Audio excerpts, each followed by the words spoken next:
Så må jeg hellere præmier. Ja, lovskat. Hvad var? Er vi ved at sætte den her? Det kan være, det er det mest fornuftige. Ja, ja. Det bliver spændende. Ja, se, der er nogen, der tror, at vi skal have præmier nu, og det skal vi ikke. Nej.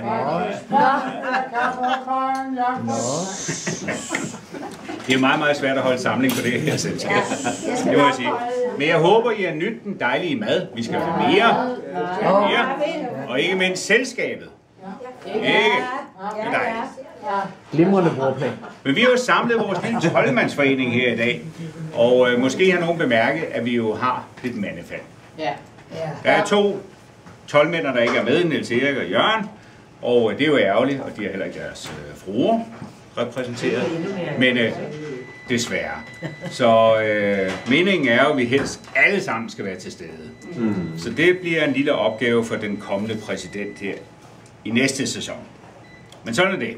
Men det, på den anden side, så viser det jo også, at der er altså en anden verden uden for troldmandsforeningen. Selvom man ikke tror.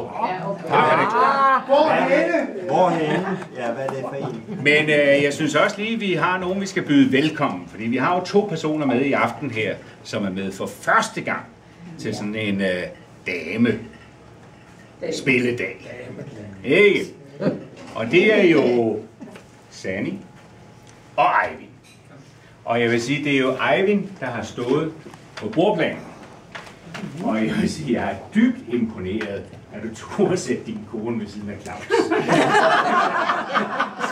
Jeg vil sige, Sanny, hvis du har overlevet det, så overlever du alt. Der vil jeg lige bryde ind.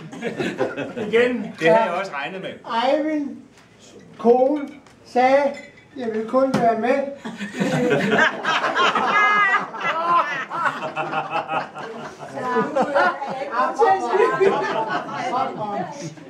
Du går bare videre. Ja, okay. Så jeg synes jo, vi skulle have et lille afbræk i arrangementet her. Og der er jo mange muligheder. Vi kunne jo lave sådan lidt fysisk aktivitet og sådan noget. Det har vi selvfølgelig gjort lidt af i dag. Ikke mere.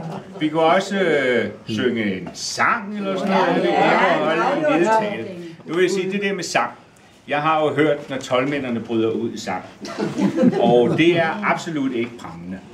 Så det synes jeg ikke, vi kunne være bekendt over for vores kære fruer.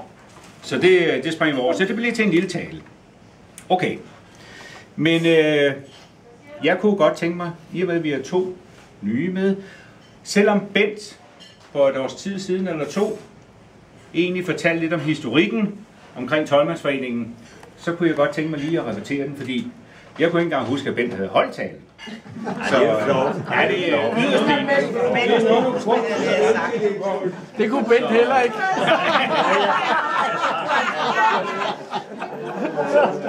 Så får vi lige repetere, hvorfor vi egentlig er her i dag. Ikke? Det kunne da være en meget god idé. Ikke? Så det er sådan, at vores hæderkronede forening her, Troldmandsforeningen, den blev dannet helt tilbage i 1984. Så det vil sige, at vi er 28 år gamle. Og det er da en post. Det synes jeg. Så dengang, der mødtes man hver onsdag og spillede. Og hver sidste onsdag hver måned, der foregik det på fremmed bane. Så det, når man så på, hvor mange matcher det kunne blive til i løbet af sådan en sæson, så var det jo rigtig, rigtig mange. Det kan vi jo slet ikke holde til. Slet. De havde nogle bedre kanetter. Og man kombinerede det også med firmabesøg. Og det kan slet ikke lade sig gøre. Fordi der er kun 2 i troldmandsforeningen, der arbejder. Det er Jørgen og mig. Og jeg tror, jeg bliver træt af at komme til de 2 firmaer sådan hele tiden. Se, dengang der fik man også udleveret en meget fin polo med troldmandsforeningens logo på brystet. Og der var jo straf, så hvis man ikke mødte op iført denne fine polo, jamen så var det 10 kroner at lægge i bod. Sådan en har vi ikke, men vi har en kasket. Men vi har dog ikke nogen bøde, hvis man møder frem uden kasket. Og det er nok meget godt, ikke Svend? For ellers så var du ruineret for mange år siden. Ja. Se, dengang der holdt man damedagen, som vi nu holder her. Den holdt man med efterfølgende middag, ligesom vi gør. Og det var i forbindelse med afslutningsmatch. Det er det jo ikke i dag, fordi vi har afslutningsmatch i oktober. Meget ofte så foregik det i privat regi. Og det var sådan, at herrerne, de var selvfølgelig iført smoking. Og fruerne i selskabsgevanter. Og mange gange så indgik der også en lille lystig svingom og cocktails. Cocktails. Cocktails. Så vi er jo fuldt med tiden, og er lidt mere afslappet. Hey, og det er jo vigtigt. Men ved disse arrangementer, der var pigerne også tvangsindlagt til at overvære overrækkelsen. Nu var det jo afslutningsmatchen. Overrækkelsen af foreningens mange forskellige præmier, som de dygtige golfspillere havde gjort sig fortjent til i løbet af sæsonen. Vi forsøger at holde vores damedag i august. Nu ved jeg godt, det er juli, men det var egentlig planlagt til august. Der ville ikke være kommet nogen. Men det er jo for at have det sådan på et lidt mere temperaturmæssigt fornuftigt tidspunkt. Det er sådan Ebberode. Vi kan jo ikke være sikre på det gode vejr, som vi har haft i dag, hvis vi holder det i oktober. Så det er jo derfor, vi prøver at holde det lidt tidligere. Ikke? Og i øvrigt ved vi jo godt, at I gider ikke høre om alle de forvandlinger. Nej. Jeg vil meget gerne høre det. Nu er det sådan, at lidt om præmier slipper I altså ikke for. Fordi hvis vi lige kigger på 12-mandens besætning, nuværende besætning, så er der jo selvfølgelig en, der har været medlem længst tid. Og hvem er det? Jamen det er faktisk Bjarne. Ja, det er Bjarne. Yes.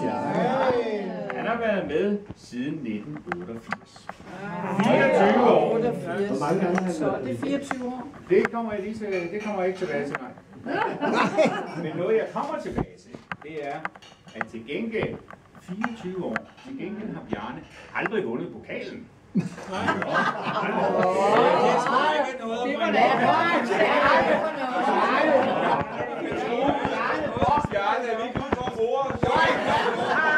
Og det kan man jo godt tænke lidt over, Bjarne. Hvordan vinder man pokalen? Han har gjort så umage. Anderledes forholder det sig nemlig, at her, som står og fotograferer over, har vundet pokalen 2 gange. Jamen, han fører sig frem. Men faktisk burde han have vundet den 3 gange. Men et år færdigspillede man ikke sæsonen, men overførte pointene til næste sæson. Så skal vi sige 2,5 gange. Okay. Ja, lille Inge. Men vores topperformer, det er jo faktisk Svend. Med 5 gange har du vundet pokalen. Hold da. Det er jo flot. Det er jo flot. Han har kun været med i 5 år. Sådan er det. Hvem er Svend? Hvem er Svend? Det har også været lidt irriterende. Det var Claus Rødgaard, han siger 700 kroner i kommeringspenge.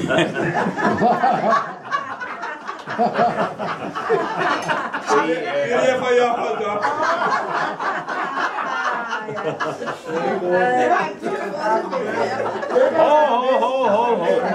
Vi er slet ikke færdige. Se, det er det tilbagevendende problem i denne her forening. De snakker os hele tiden. Men det er jo fordi, vi har det meget sjovt. Og jeg tror nemlig godt, at I piger ved, at når 12-mandsforeningen mødes, så har vi det nemlig sjovt. Og der kan vi godt lide at snakke lidt. Det er jo faktisk her, hvor jeres mænd igen bliver til drenge. Og hygger sig. Og som et af vores tidligere medlemmer altid sagde, vi må aldrig glemme hyggen. Det er rigtigt. Ikke? Så med disse få ord, så vil jeg jo bede selskabet om at rejse sig og udråbe et leve for vores forening, Yes. 12-mændene og deres fruer. Så er vi alle sammen. Er det okay? Og skal vi ikke tage 3 korte og langt? Ja, det gør vi. Vi længe leve! Wow! Wow! Wow! Skål! Det var faktisk rimelig pænt, det. Var den mand Jeg synes, ikke det var